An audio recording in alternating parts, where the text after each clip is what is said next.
What do you mean I can't multitask at good nerd? Hey! Excuse you. Rude. Rude. I'm sure I'll get better over time. I feel like that's kind of like a big part of streaming is multitasking.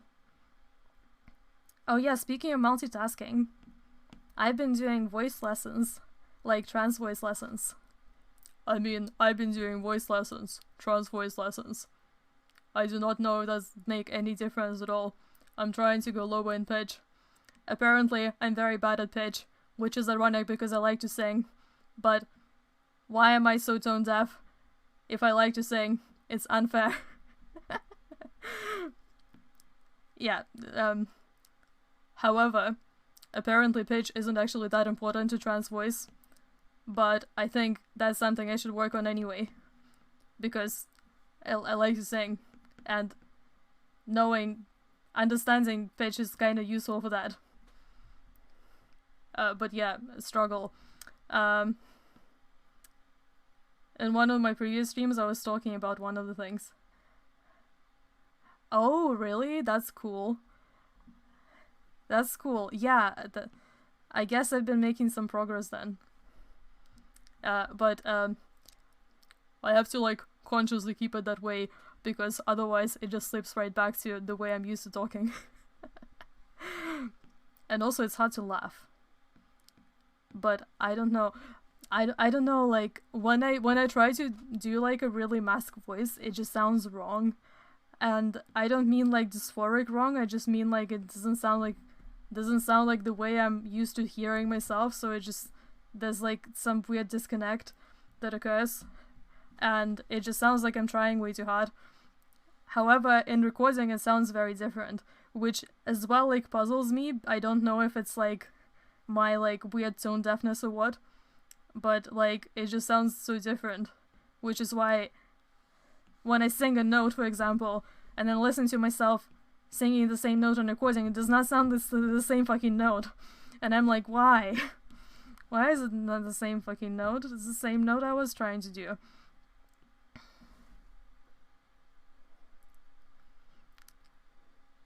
If it sounds like me forcing it, that's because I am.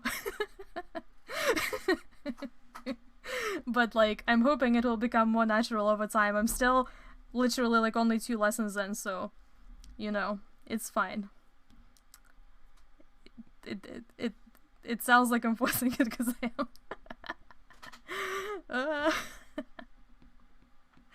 That's what I mean. It just sounds silly. But there's a lot of silly aspects to trans voice lessons. But actually, you might be interested in that. I was gonna tell you on Discord, but since you're here, I might as well tell you now. The like Discord server that where we do like the trans voice lessons. Random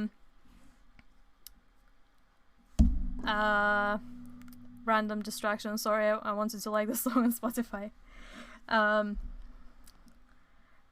They're currently like trying to get like more trans mask students because they don't have very many of them. And they're like doing basically like really cheap lessons, something like $4 a month or something. So just in case you might be interested in that, I can send you the details because that's the thing. And yeah, I'm not in that program. I'm just doing sort of like joint lessons with my friend Alex from What the Trans. Oh, okay. That's good. I just remember we're talking about voice stuff.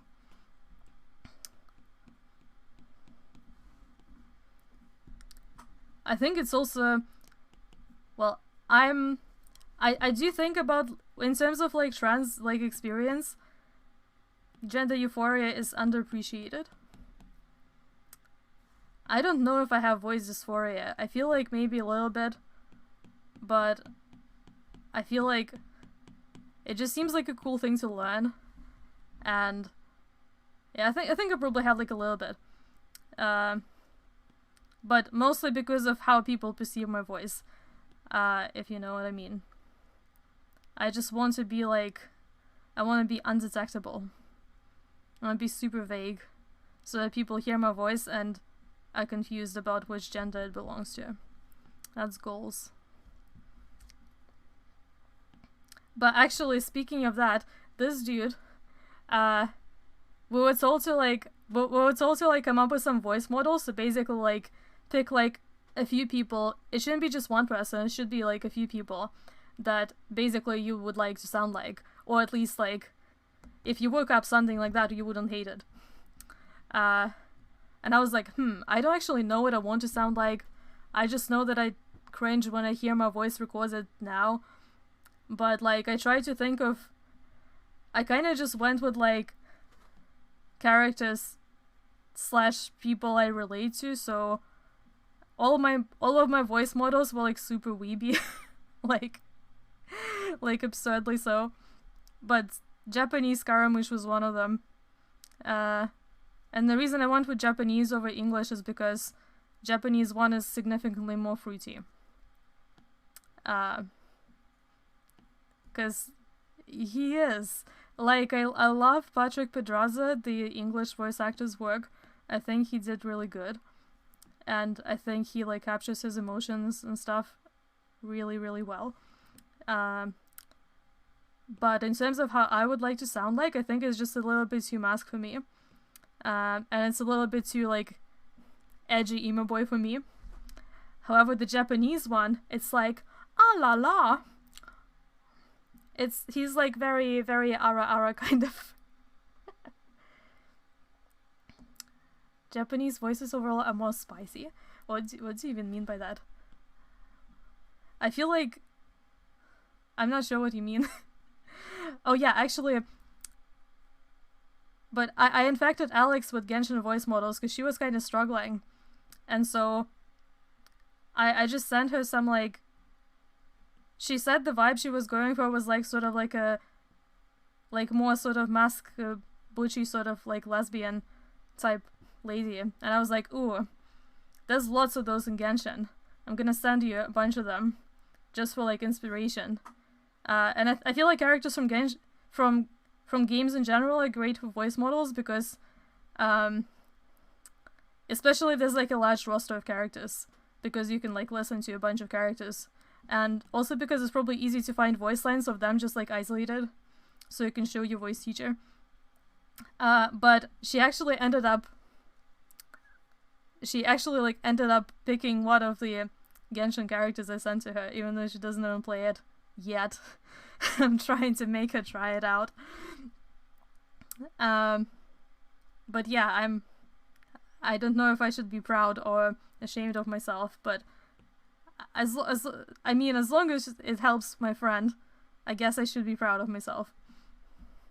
Yet. Second.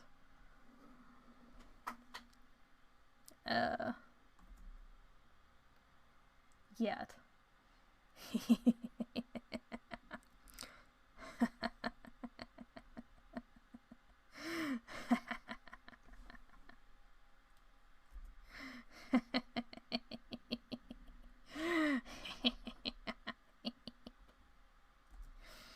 Right.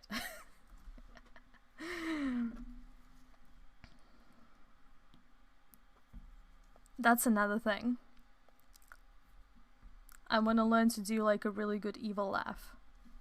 I think that would be pretty sick. And like Scaramouche definitely serves that. But I think I was already like decent at it. I have a free sound account. It's this website where you can basically get like sort of like free to use stuff. By stuff I mean music and sound effects and things like that. So I use it a lot for my game stuff. And also sometimes for videos.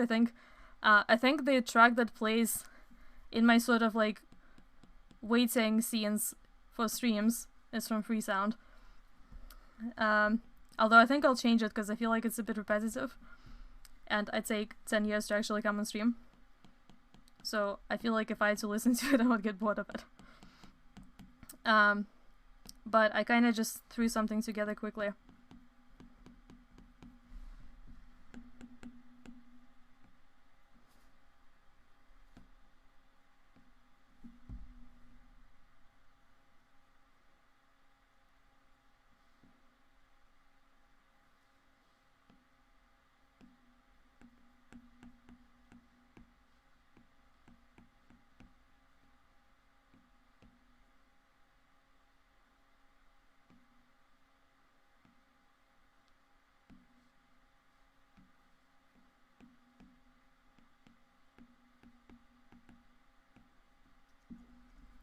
I remember reading a thing that got really stuck in my head.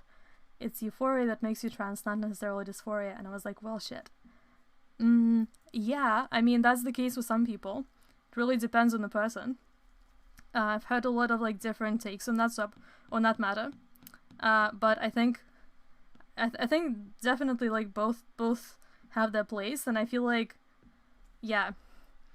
Also, I don't know if you've seen that video, or if you watch like Philosophy Tube, but if you don't know her, she's basically like she's one of the most like famous British trans people. She's like a YouTuber who makes kind of philosophy related content.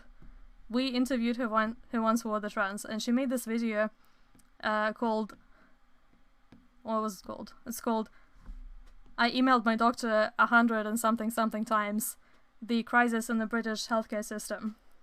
And it talks about like the sort of like, well, the crisis in the, especially in particular like in the trans healthcare system that we have here, which is like, okay, so people on the Estonian gay server complain a lot about the current waiting list for them, and I have to bite my tongue a lot because I agree that the situation is like pretty shit there, but honestly it's like such a drop in the sea compared to what we have to put up with in the UK that it's not even funny.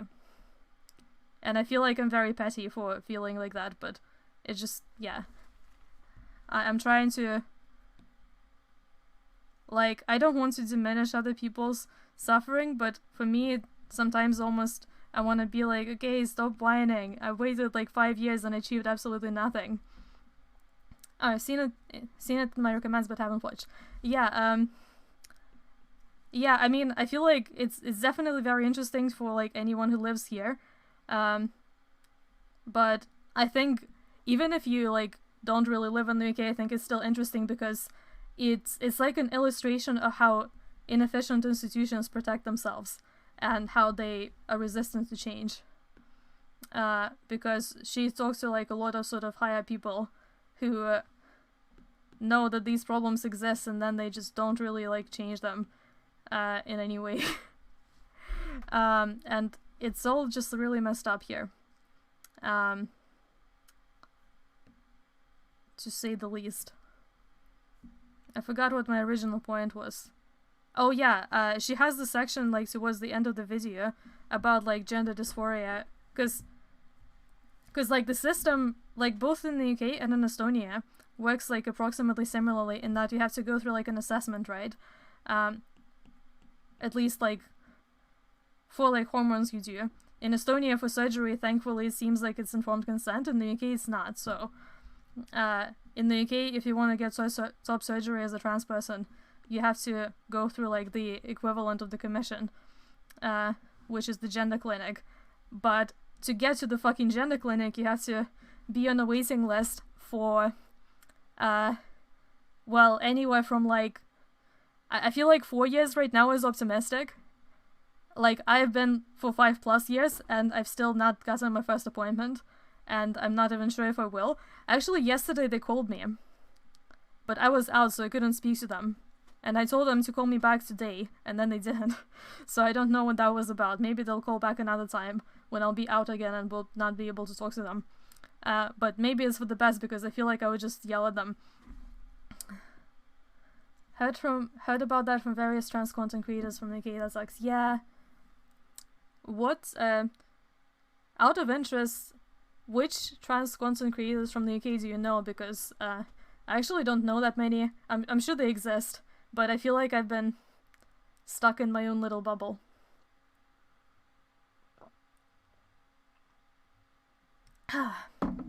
Sorry, just watering myself.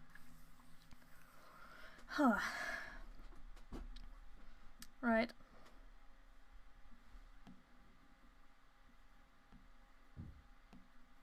Oh.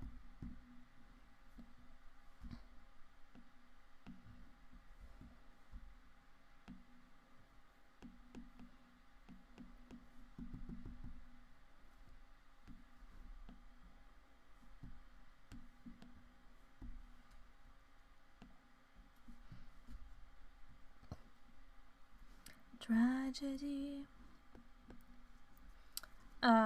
Anyway, sorry, what was I talking about? Oh yeah, so towards the end of the video, Abigail has a section about the concept of gender dysphoria and why she thinks that it's kind of bullshit in the first place. And I have to say that... Oh, Jamie, yeah, I know him. Oh, not personally, but I know his channel. Oh,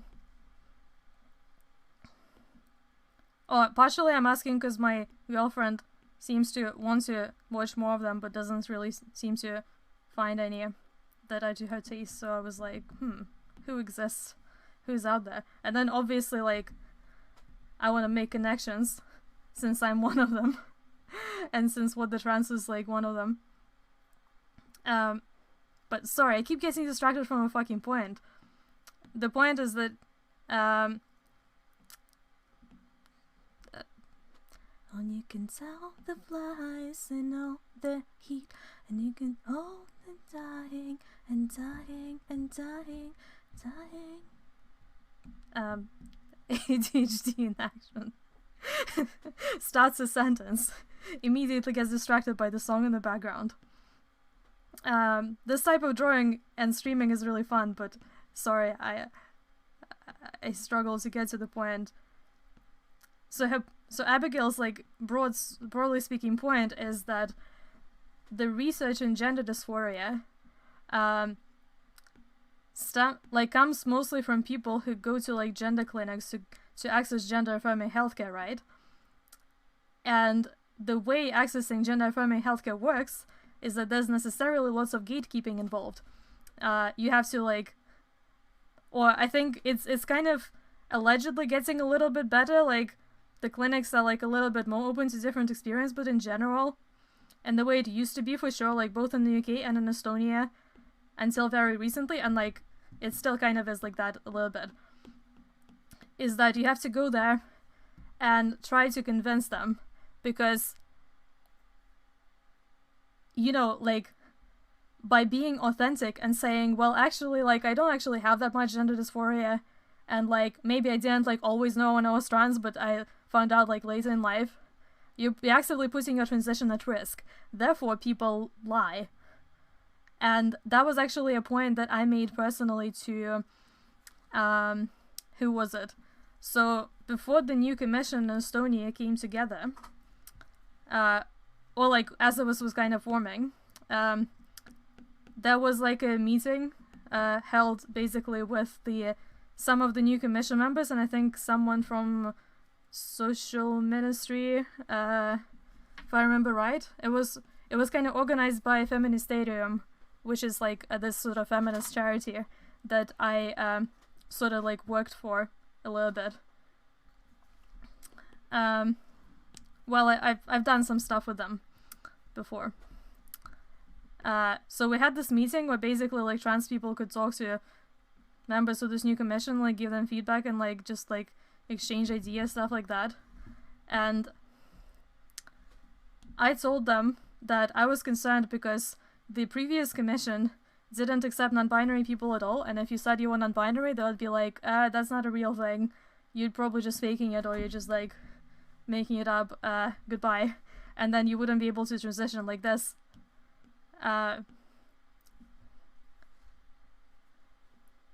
You know, like, there's accounts of that. There's, like, articles you can find of people who have gone through that.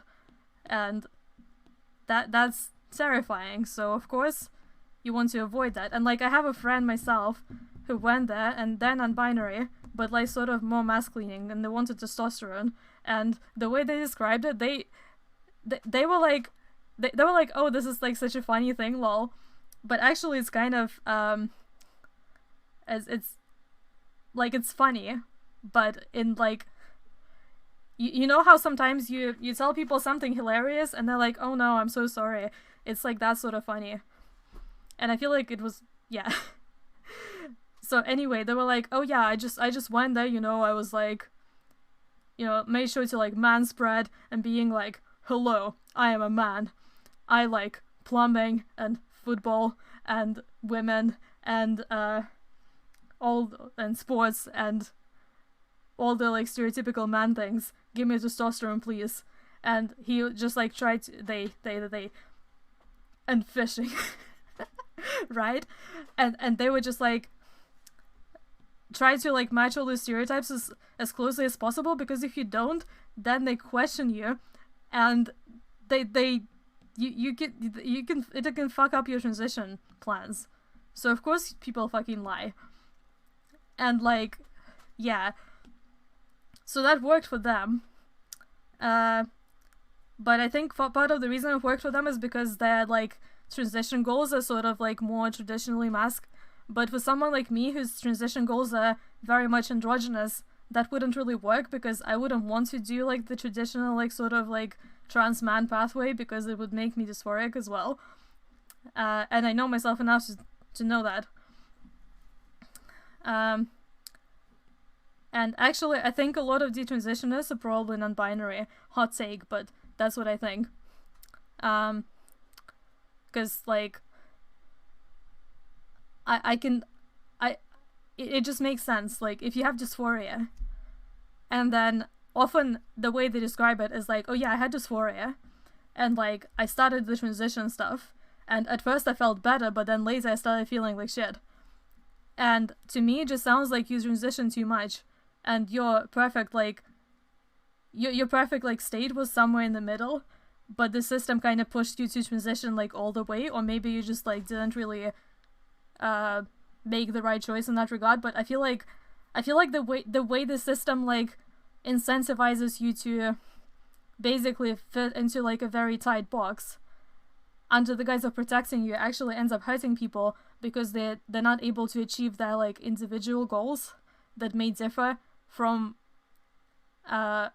like those like sort of boxes. Yeah, it's like, I'm sure that if I went on to do like all the man things, I would not be happy with it, which is why I'm not doing that. But like, for example, a lot of surgeons won't operate on you unless you're on testosterone. Even in the UK, some of them are iffy about that. And like, what if I don't fucking want it? It just makes this binary stuff is so bad. But anyway, Abigail's point was that because people lie, honestly, I don't really know about UK private clinics. I've not really looked into it too much, because I don't know, like, I just went with the Spanish dude because he does informed consent, and you don't have to like prove yourself. You can just be like, I want this, and then they do it. And then, yeah. Is it? No. Sorry, I was just actually like taking a little break this time. Thank you for reminding me to check, because sometimes it does that and then I don't notice for a while. Yeah, sorry, I just feel like I'm getting like so distracted trying to like say all of my thoughts, that also drawing at the same time just makes me like extra distracted. Let's see.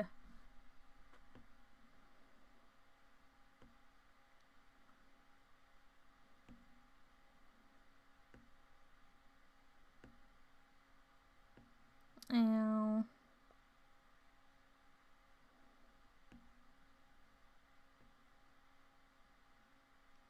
Stop bullying me. I have ADHD, and my meds have worn off, I think. So, just deal with it. This is how I am. This is who I am.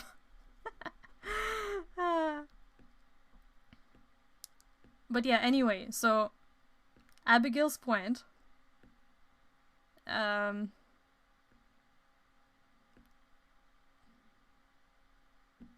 Ooh, is this one of the new songs?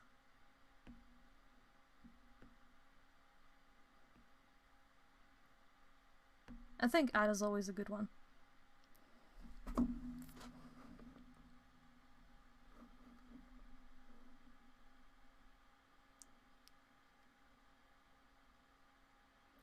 Ooh, the next song after this one? No, you must meet my expectations perfectly. I think I probably am. You've known me for long enough that I think you know what to expect from me, and it's exactly this. Am I wrong?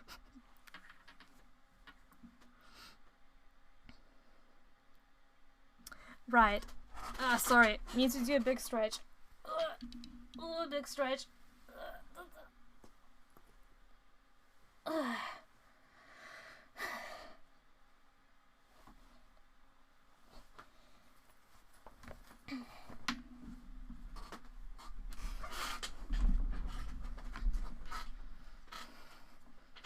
Oh, nothing. I just wanted to stretch my back a little. So I stood up and my model went a bit weird. Right.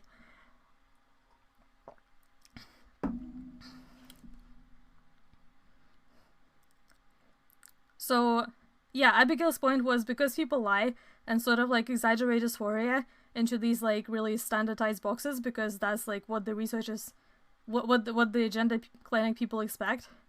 You can't really trust all the data on gender dysphoria because it's like necessarily sort of like affected by that. That makes sense. Which makes a lot of sense. And so similar things I told Kai Haldre, which is like the Komisioni Esimes. You know, like the Esinaine, or I think Esimes is the official title. She's like the Estonian Trans Commission's head chair, whatever. And she was in that meeting. And I was telling her I'm concerned about the whole like non-binary people are not valid thing because, well, I am one of them and I kind of want to have rights. Fancy Estonian. No worries. Well, you know, like the commission that decides whether you get to trans your gender, she is like the head of that. And that was this meeting with her and other people. Where I was as well. And I told her my concerns. I was telling her about the non-binary thing that people like me get turned away and that's a problem and that I hope that her commission stops doing that. And she was like, oh, well, you know, we've not really seen that many non-binary people in the commission before, so I don't know, like, is that really a big problem? Because this doesn't seem like there's that many of them. And I was just like, oh, I crunch. That's the past tense of cringe. I crunch so hard because I was like, look, maybe it didn't occur to you, but it's because people fucking lie. It's because they fucking lie. How is that not obvious? Oh god, my mic is speaking. We'll stay in the shadows or we'll just like mimic binary people because that's like the only option we have really.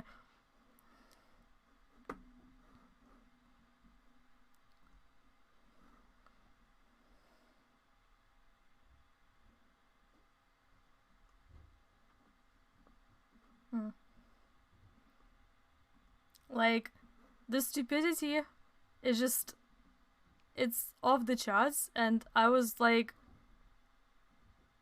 I thought you were like a professional at this stuff, how are you so dense? It's just, like, it's just so obvious. And they just, yeah, these commission people are so stupid, they don't seem to know, like, the first thing about the trans experience. It's just, like, completely basic things they just don't fucking know about. And if they just talk to us, they would maybe know about it. But they don't. In the UK, they're like a little bit more accepting from what I heard of non-binary people, but yeah. In the UK, like, you don't really get through the door in the first place, so it doesn't really matter. While in Estonia, you may get through the door, but they're kind of weird. But I think the new commission is still, like, better than it was before. But yeah, it's not ideal.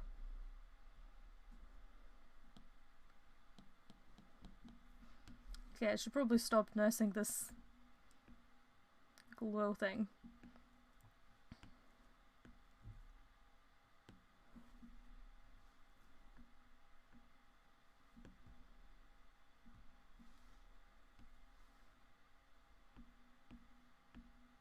Oh, wait. Weird. Okay, we'll do it like this then.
Ooh.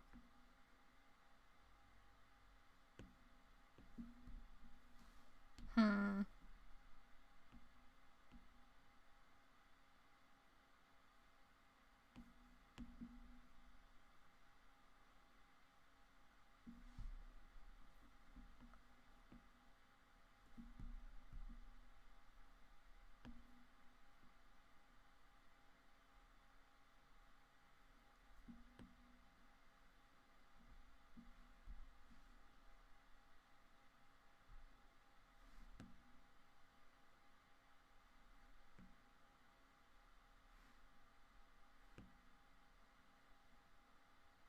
Oh, wait.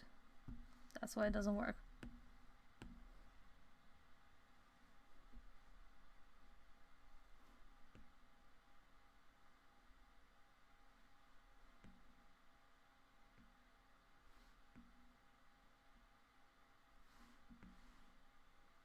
Oh. Ooh.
I'm gonna blur this a little.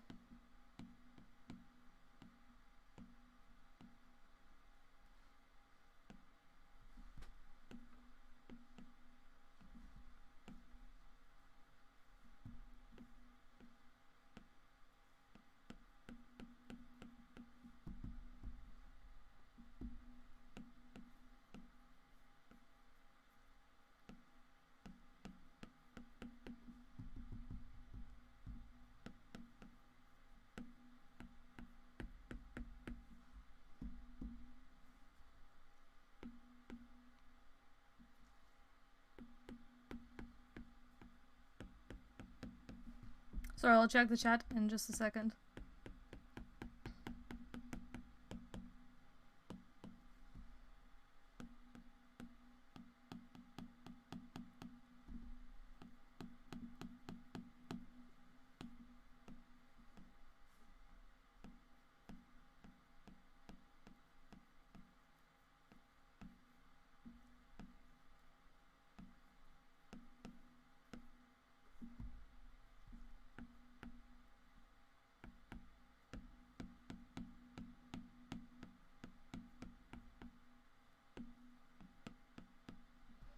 Alright.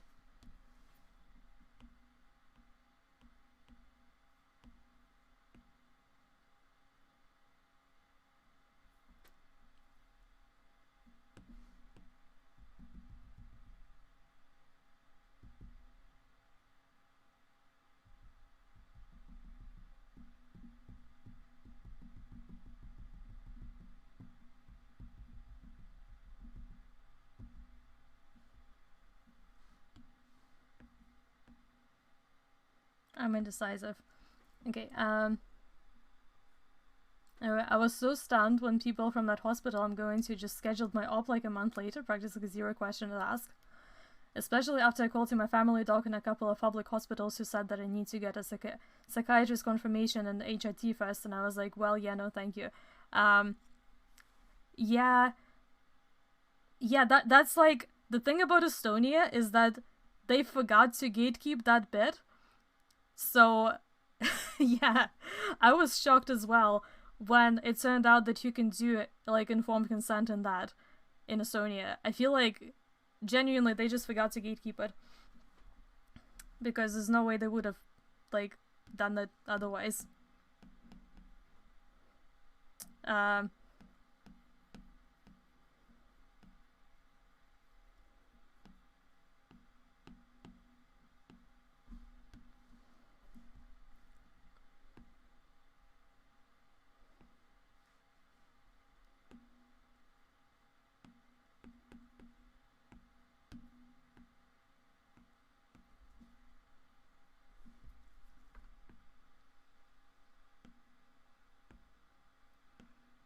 But yeah, it's cool. Like, yeah, the only reason I didn't do it in Estonia is because I wasn't sure how experienced they were.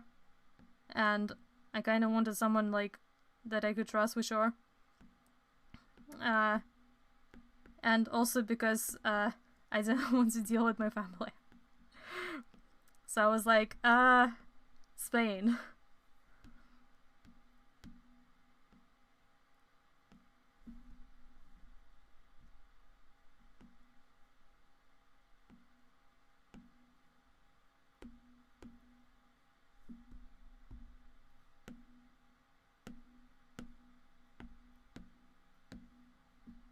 Okay.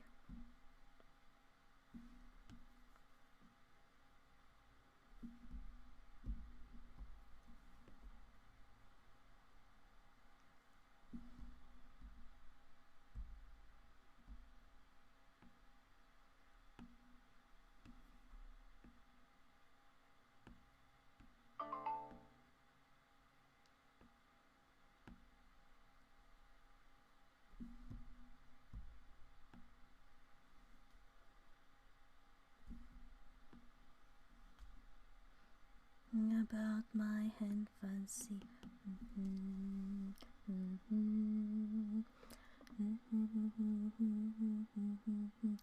Photograph. Oh, you talked to your mom? Like about the surgery stuff? Maybe private hospitals just like to profit where public health systems refuse to. I mean, I think that's true, but like in the UK, for example, they're not allowed to. Even if they want to.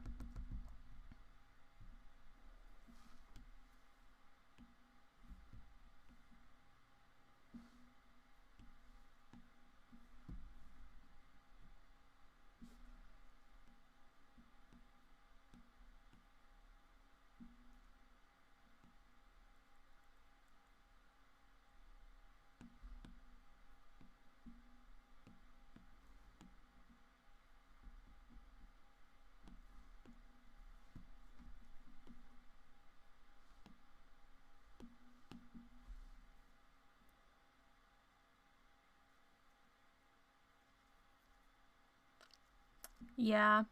But yeah, anyway, how did it go?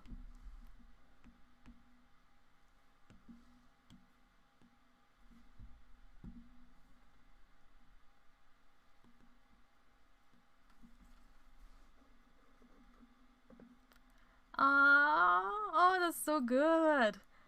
That's so nice. Oh, I'm so happy for you. That's amazing. I still haven't told my family, and I don't plan to. I'm just gonna, like, well, I said I was going to Spain, but I was like, oh yeah, we're just going on holiday. We're just gonna, like, hang out in Spain for no reason. Just cause, like, you know, we just felt like hanging out in Spain. And oh god. Because, yeah, I don't expect that much understanding. And I didn't really want to deal with any of it, but it feels kind of, well, feels like a questionable life choice, but whatever. Whatever. Okay, I should stop with this. I think this is good. Yeah, this definitely makes him pop a little bit more.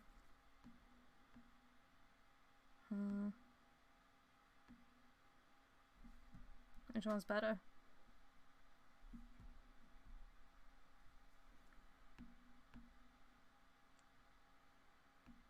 I think the blurry one.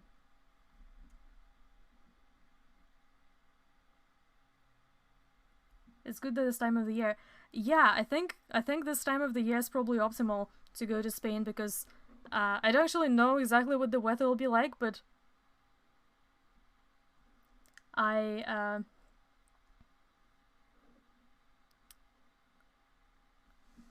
suspect.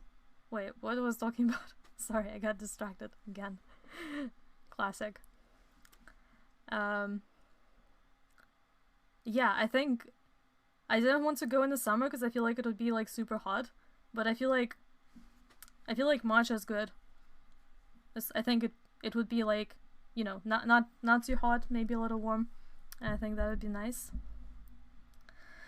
Okay.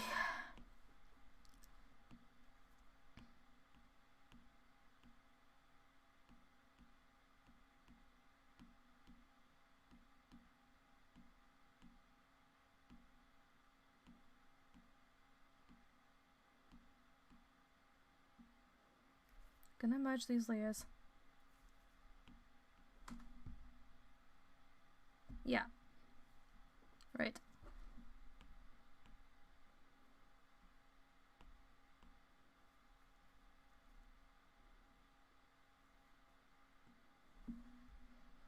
Let's work on some of the tubes, because I feel like that's the main thing.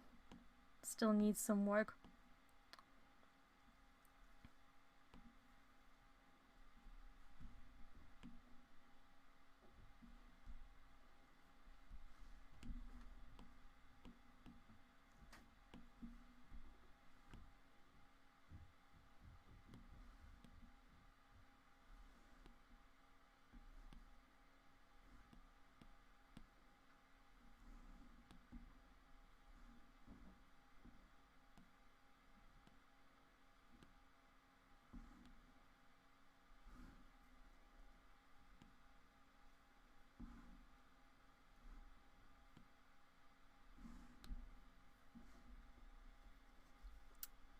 Yeah, up to each person, but given our relationship, I know she'd like to know.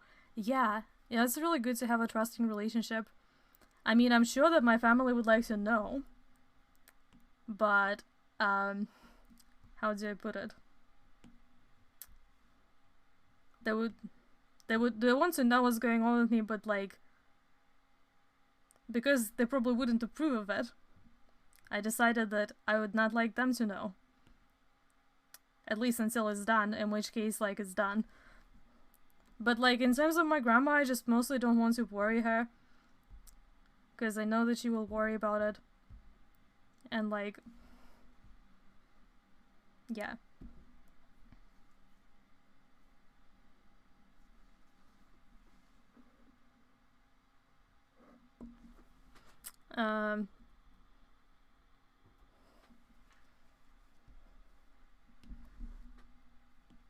And also because I know that I'll be like, she'll be like, oh no, don't do it, it's bad for you, blah blah blah, and I would be like, I would be annoyed by it, and like, yeah, what's the point?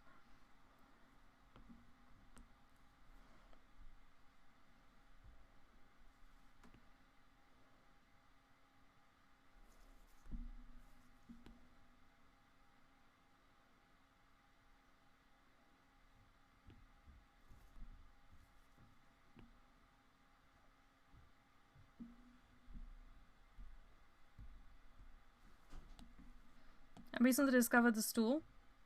Big fan.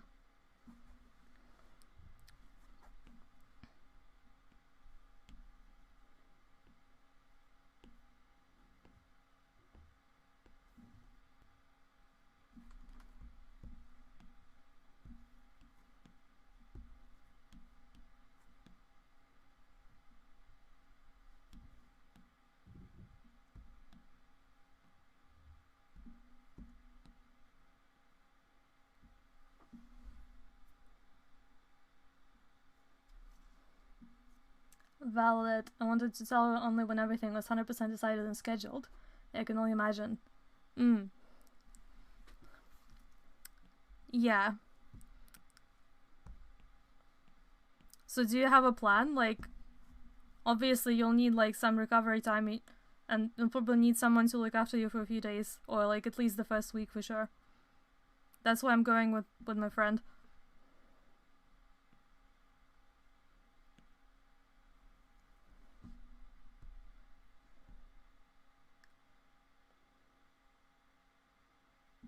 mom asked if I was into girls. In a relationship with a guy for 2 years.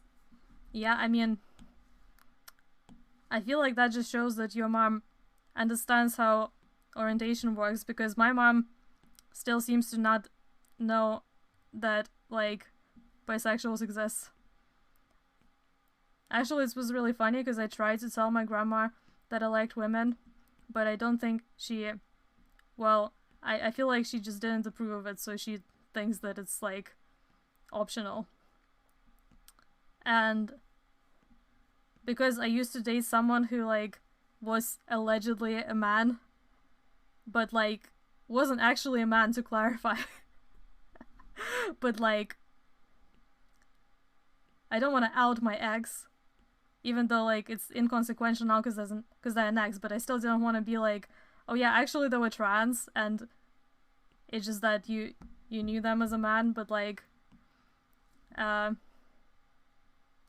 because when I tried to, like, remind her that actually I'm not really into men, she was like, oh, but what about that person?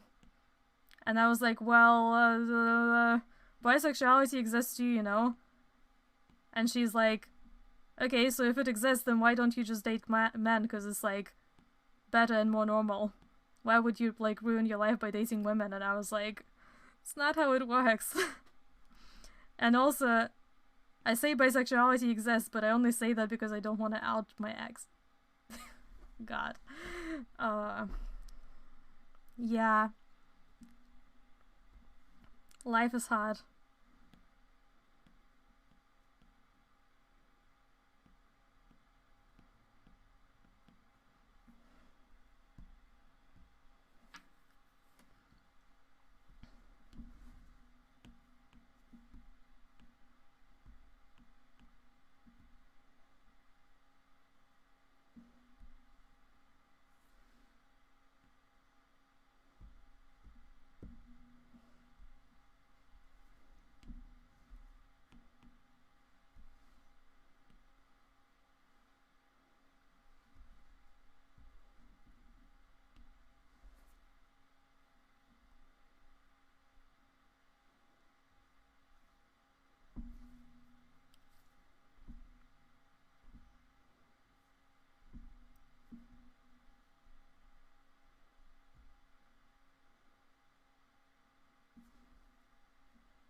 All times mindset, yeah.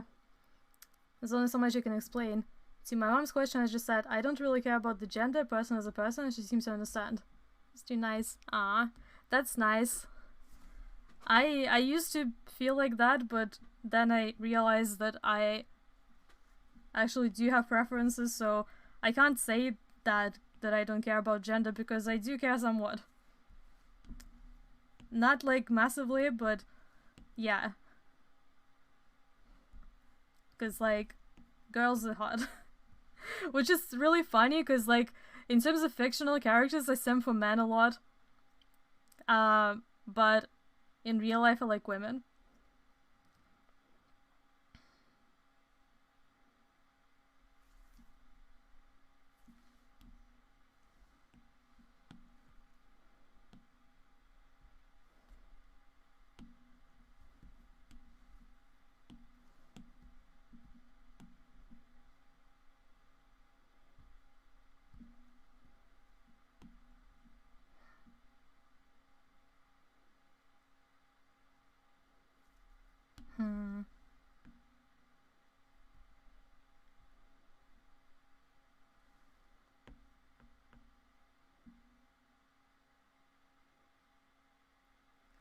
Maybe biased because I only had serious relationships with guys.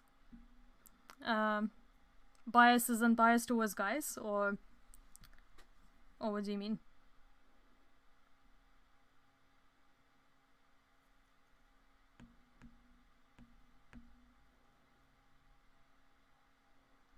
But at least I think if I ever dated a girl, I'd feel the same. Yeah.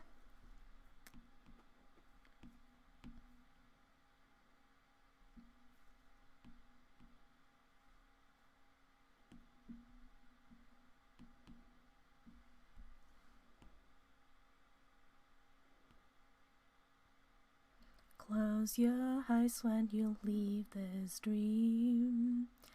Oh Yasumi, oh Yasumi, know that it's hard to do.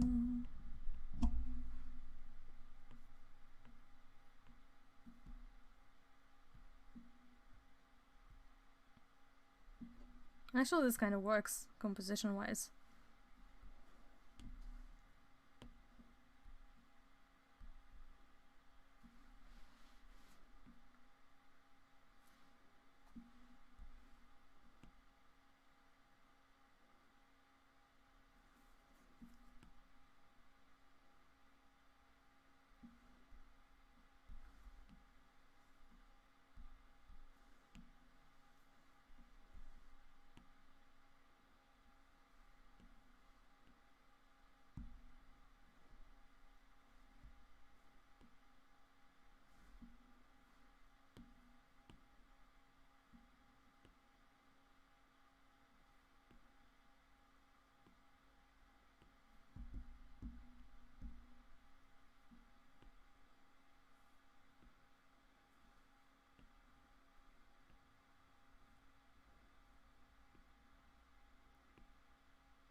When I think about my orientation, I know that I'm on A spectrum, so close emotional connection is a must. But I only really had really close connections with guys as bias. Oh yeah, I know what you mean. I mean, I'm the same. Because I'm on the, like, A spec too. But I think I'm also not completely ace, and I guess, like, there's something about, like, man traits that I don't find as attractive in real life.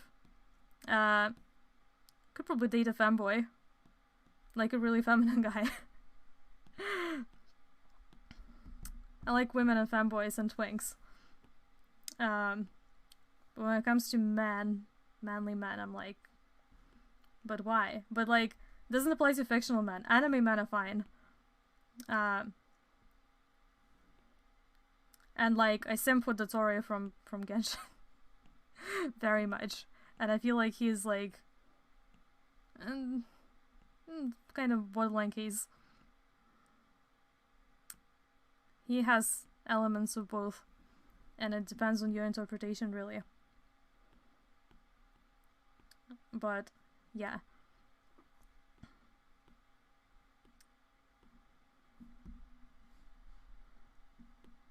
But I feel like I just have a thing for evil mad scientists who could fuck me up.